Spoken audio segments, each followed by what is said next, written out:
Oh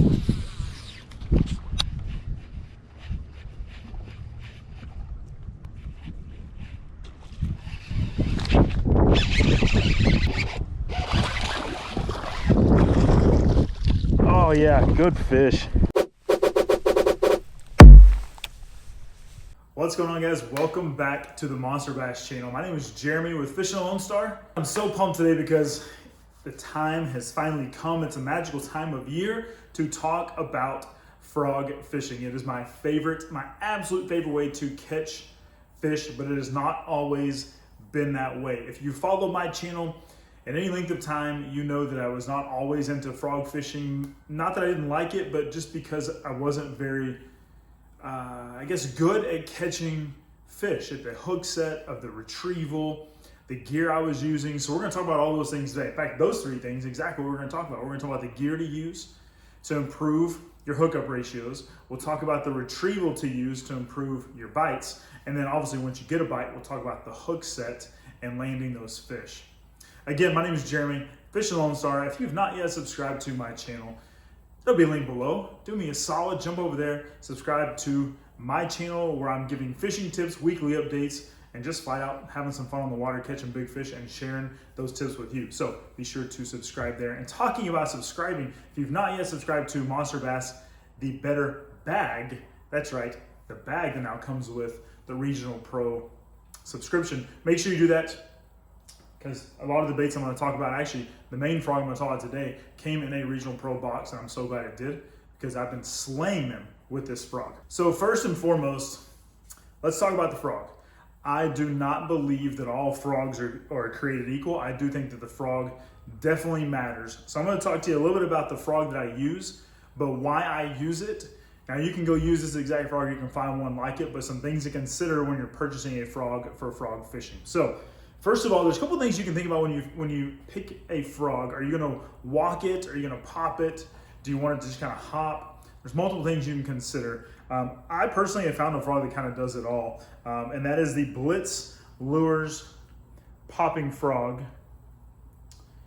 And it came in a Regional Pro box last year, and I'm so glad that Monster Bass gave us this bait because it is now all that I use. This is the only frog that I use, is this frog here. But you'll notice the back has this hump design. So when a fish bites it, it's automatically going to push down and expose those hooks. And this is really, really soft plastic.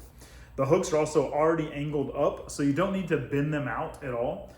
The legs are perfect in terms of size. It walks really well. And the reason why it walks really well is because of that killed body.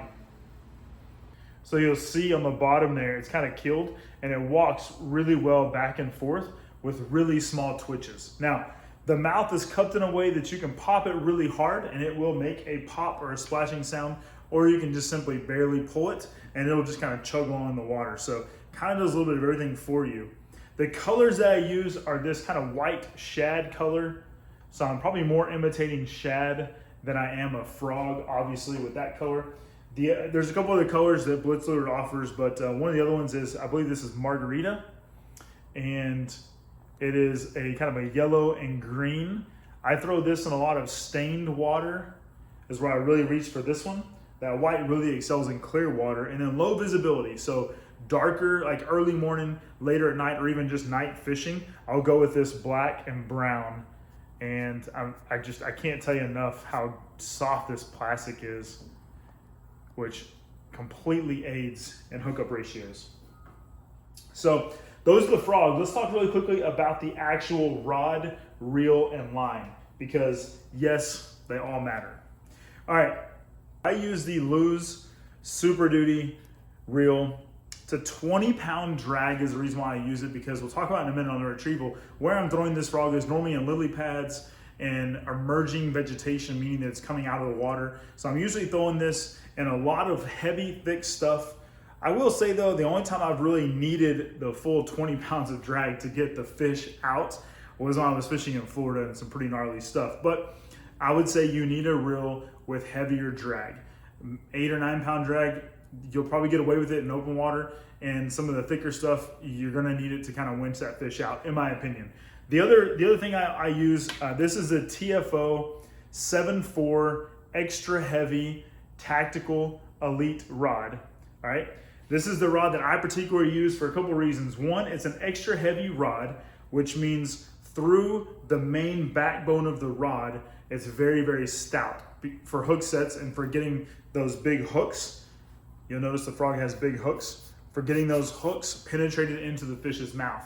However, this rod also has some really soft tip to it, all right? See how there's some good flakes in the tip? That allows me to, a couple things, make accurate cast and allows me with really good twitches to walk that frog from side to side. So this is the rod that I choose. I really love this rod. Again, it's the 7.4 Tactical Elite Series by TFO, and is a great frogging rod. I've used previous rods before though that are just super heavy in terms of very stout, but not much tip to them. Those work. It's just hard to walk the frog the way you need it to when you're talking about walking it. But then if you go lighter, then you kind of forfeit that hook set ability and sometimes getting that fish out of heavier stuff. I've just found that rod does a really good job between both giving the backbone and the rod tip. All right, the line that I use is actually a Cast King 50-pound braid. 50-pound braid seems to do the trick for me. Some people use 65. I've never, ever, not once ever had that braid snap or break on me. 50 pounds has always done the trick. So that's what I recommend, is a 50-pound braid.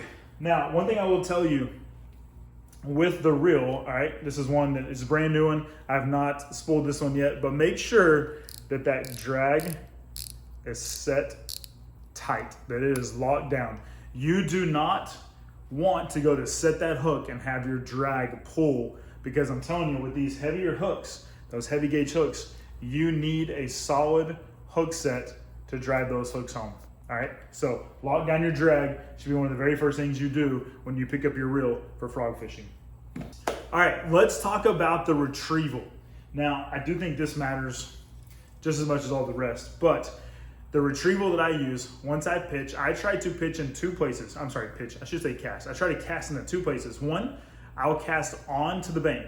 That's right, I'll purposely cast onto the bank and slowly ease that frog into the water, just like a frog normally would do, from the bank line into the water.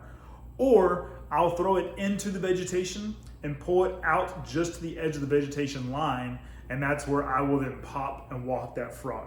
Now, there's a particular technique that I will show you as you kind of watch this video. There's a technique that I want you to see, and that is that the rod is up against my arm. It's kind of somewhat tucked in, but the rod tip, the rod butt, I should say, the butt of the rod is hitting my forearm on the twitches. So I'm popping the frog, that butt of the rod is hitting my forearm. That's how you know you're doing it right, when you feel that. But I will twitch, twitch, pause, twitch, pause, twitch, twitch, pause, twitch, pause. Or I'll just simply walk it, walk, walk, walk, stop. Walk, walk, walk, stop. And especially on a windy day, the wind and those waves that are bobbing your frog, as it's sitting there bobbing, your frog itself may not be moving. You may not be moving your frog, but those frog legs are doing this in the water as those waves are pushing your frog, all right? So just think about that. Sometimes when your frog is sitting still, it doesn't mean that those legs aren't. And sometimes that's what the fish need to come in and smash it. That retrieval tip though, that rod butt hitting your forearm, is how you know you're giving it a good popping or walking action. So try that next time you're on the water. Last, let's talk about the hook set. Now, if any of this video is, I don't want to say controversial, it's gonna be the hook set, and people are probably gonna comment below their preferences. In fact, to do that, comment below what your preference is, because there's two schools of thought. One is the millisecond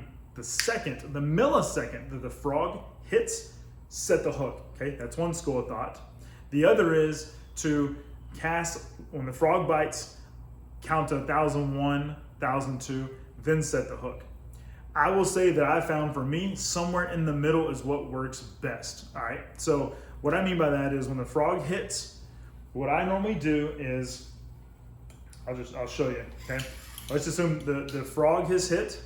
I'll point my rod, tip right at the frog. I'll reel down enough slack to get the line tight and then set the hook. So that process of reeling in the slack for me is normally about half a second to a second, all right? So I normally kind of go 1,000, literally I will reel down, set the hook. And that reel down is enough for the fish to grab it, turn its head and begin to swim down, and right then is when you're setting the hook to nail that fish. So again, that's what's worked for me. Comment below though and let me know what works for you and what your typical hook set looks like for a frog.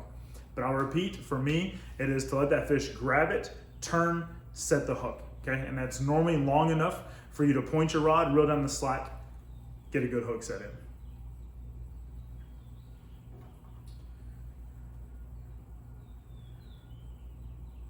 If you've got any other questions, please drop them below. I will be reading these comments. I will respond to you. I'll let you know if there's any questions that I feel like I can help with. The Monster Bass staff and team is great as well about commenting below on questions on videos. So whether it be the brown, green, or white, those are the 3 colors that I carry. Make sure you pick up the Blitz Lure Popper Frog, or any other frog for that matter.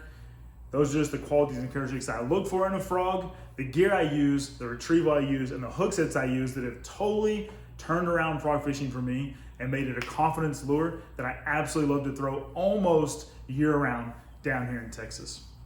Make sure you subscribe right here to the Monster Bass channel for more awesome videos, fishing content, tips, and tricks coming your way. If you've not yet, sign up for the Regional Pro Box because it is full of amazing baits just like this frog that I got that totally improved my frog fishing game.